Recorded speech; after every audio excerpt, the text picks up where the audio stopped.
Hi everyone, welcome back to another video from me. I am Helen and this is my channel Stitch Rip Repeat. Today's video is going to be a Friday sews, and if you aren't aware, that is a hashtag started by the lovely Jen in Today in Jen's Sewing Room.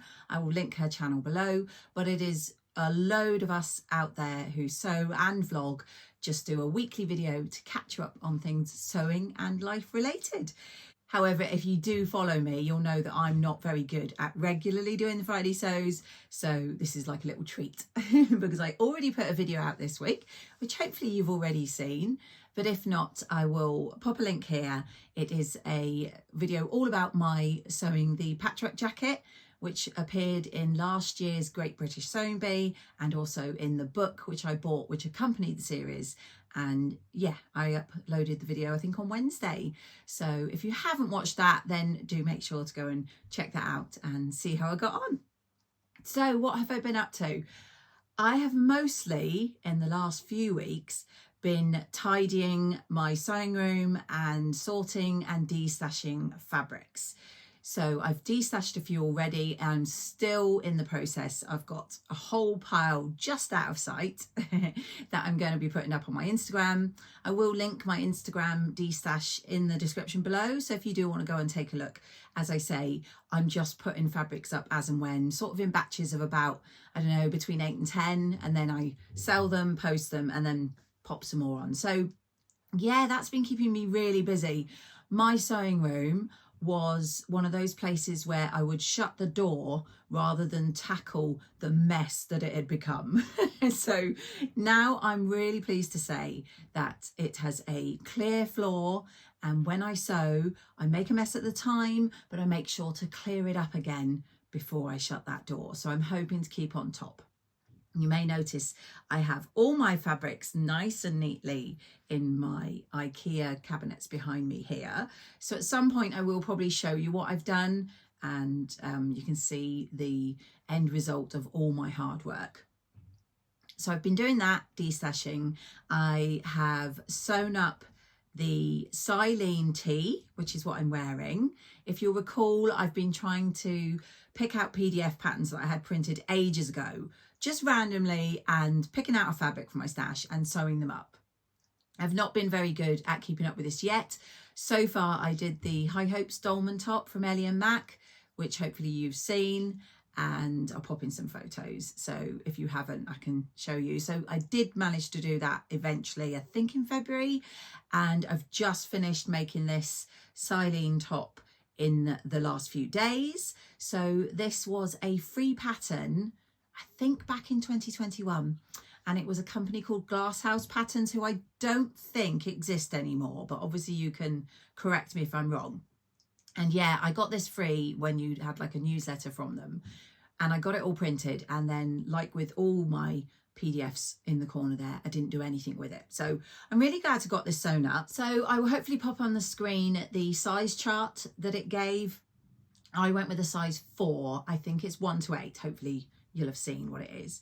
And it's a really simple, straightforward, didn't take a lot of fabric either. I have this really lovely fun skull and leaves and flowers fabric, of course in blue, and it's a really soft jersey, and I've had it for a very long time.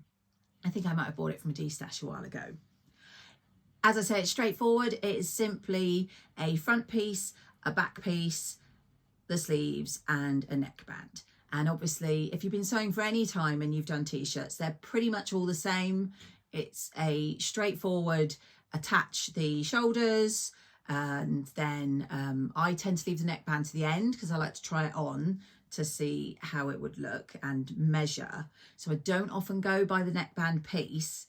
I tend to go by measuring the neckline when it's stitched together, and then depending on the stretch of my fabric, if it's quite stretchy, I will probably times it by about 75 to 80% of the neckband and do that. If it's not very stretchy, then I will do it in like an 85, maybe even a 90 stretch. I just go via the particular fabric. So this one I did about 80% of the length of the neckline, So when I put the neckband in, hopefully I'll put in some photos, it's fitted nice and flat there. It had just the right amount of stretch.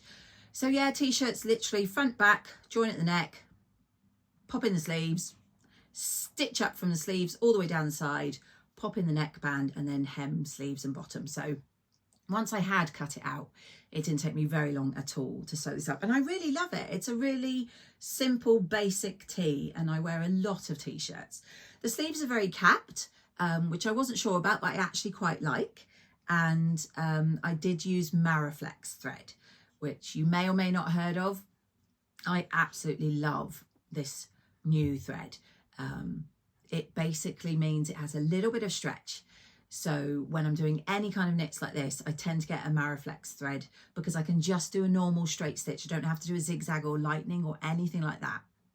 So I did all of this on my regular sewing machine, although I did finish the seams on the inside off on my overlocker. I could have done it all on my overlocker, but I have white thread in my overlocker and I didn't want it to show, and I couldn't be bothered to change it because it's a big hassle.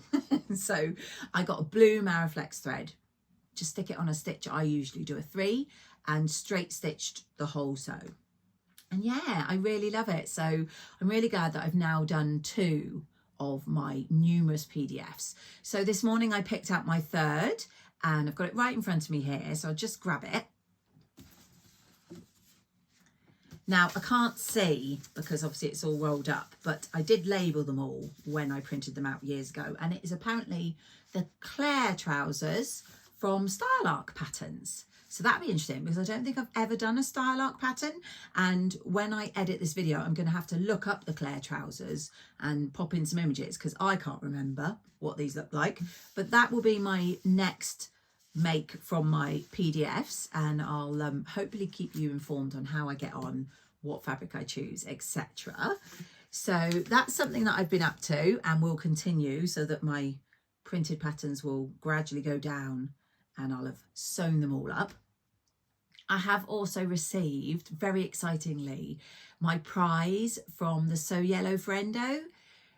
So probably you already know, but if you didn't, the lovely Jess from So What If I Sew does a challenge over on Instagram, and it is to raise awareness for endometriosis and to raise some money, and anything you sew just has to have some yellow. So I did ask her first before I used the fabric, but I used this gorgeous viscose twill that I had from Rooted Fabrics, and I made my Avenir jumpsuit, which hopefully you've already seen. I did it in my makes video, and yeah, I was very lucky in that I won a prize, and I was very pleased to see that it was from a company called Vintage Buffin's Buttons. And again, as with everything else, I will link them in the description. I've bought buttons from them before and I absolutely loved them. So I was really excited to see that's what I'd won. And I won £30 to spend on their buttons. And yeah, we had a lovely time chatting back and forth on our messages in Instagram. And she was showing me the most gorgeous buttons that weren't on her shop and saying, what do you think of this? What do you think? So I was like, yeah, I'll have them. We were having to add up as we go along. So I've got them all here. I've got firstly these, which I think will be lovely on either a coat or like a Marlowe cardigan because they're quite large. I'll take them out of the packet. That would have been a good idea to do before the video, wouldn't it? But never mind. I've got 5 of these, and they are this really fab button there, which is quite a large button, and I love the colours and the pattern. So I have 5 of them. Then I have 6 of these. Now these are a shank style button. Excuse the noise, that's family in the background. And they're this gorgeous blue with this white flower, and they've got that sort of domed shape to them with the shank on the back. And I've got 6 of those. And then the last 3 sets are very similar. So I have, one of them is this gorgeous lilac colour, and they all have a lovely white flower design on the front of them. And these ones are slightly smaller. So I've got 4 of these ones here, which I think are really pretty. And then I've got a yellow in a slightly larger size. I also got 4 of these and 4 of the, there we go. I can't get this bag open. There you go. Look, I got the yellow ones with the white flowers. These are larger, but then I realised I've got small ones again in the orange. These are very similar, but they haven't got the white flower. It's more of a pale, hopefully you'll be able to see, like an orangey yellow in there. And I have 4 of them. So I was really happy to have won that because I love getting different buttons. So I have got all these gorgeous buttons. And so yes, thank you very much to Jess for running the challenge and for Vintage Buffin's buttons for the wonderful prize. Do go check them out. She has lots and lots of gorgeous vintage buttons. I have also bought a couple of patterns recently. The first one that I bought was the latest Silene buttons. Now, you'll recall that I was on the fence when it came to the Marnie, and then of course I made my gorgeous double gauze one, and I now love it. And in fact, I'm planning another one, which I'll catch you up on soon because that's for an Instagram challenge. But the latest one from Tilly, again, I wasn't sure that it was particularly me, and then I saw some gorgeous versions, and I did ask the lovely ladies on Instagram if I could share. So I will link their channels below and put their name on the screen, but I saw these 2. One is cropped slightly, so she's cut off some of the peplum bottom, which I think is gorgeous. And then the other one is just in this fabulous fabric, which I just think looks so lovely. And it comes in a top or a dress, and I'm sure you already know, but it is the Mabel pattern. And it's very straightforward. However, it has shearing or shirring, however you like to pronounce it. And so that will be new to me because I've not done that. So the line drawings for the top and the dress are there. I am planning to do the top, and I am looking forward to seeing more of the dress versions. I've seen some gorgeous, gorgeous versions so far over on Instagram. So do go check out the hashtag Sewing Mabel, and that will bring up everybody's that I've made so far. As I say, I'm thinking of trying out the blouse version. Now I have a whole stack, I don't know if you can see them, of fabrics from a company called Fabric Heaven. And I think that they would be the perfect fabrics for this. So I'm just going to pull out of my neatly organised shelf here all of these. I have shown most of them in hauls in the past, but I do have a whole bunch that I think, I mean, I'm not sure because I don't know if yellow is my colour, but I think that could make a lovely version. But then if yellow's not good, I've got this gorgeous version. These are a very lightweight cotton that I buy from Fabric Heaven. Then I also have a pink one with hearts, which I think might look gorgeous. So currently I'm planning the top version with one of these gorgeous fabrics from Fabric Heaven, and I am also maybe going to do the dress for the summer. I'll see how everyone else gets on and what I think, and also how I get on with the shearing because I've never done it before. So that's a planned make I've got coming up at some point. And then the other one that I've got coming up that I really want to get on with, as hopefully we have spring weather coming up. We've had some gorgeous days. We've had some really not so gorgeous days recently. So I want to have some more t-shirts because like I say, I am generally a t-shirt kind of girl. So I bought a recent release from Jennifer Lauren Handmade. I bought the PDF, and of course I got it printed with the instructions and a lovely envelope to keep it from the wonderful guys at Fabulosew. I'm not sure how well you can see, so I may have to put a picture in, but it is a really good color blocking t-shirt, but also it has a version where it's just a plain t-shirt. So obviously I really like the idea of doing some color blocking. I recently had a Liesel & Co, I think it was, top I bought from Make.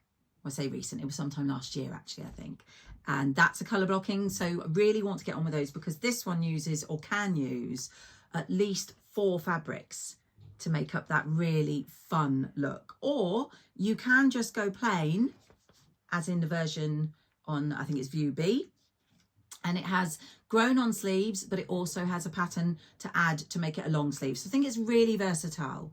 And I just love the look of it. So I will be digging out fabrics and doing a little bit of matching to see what tops I can come up with. So those are my plans going forward.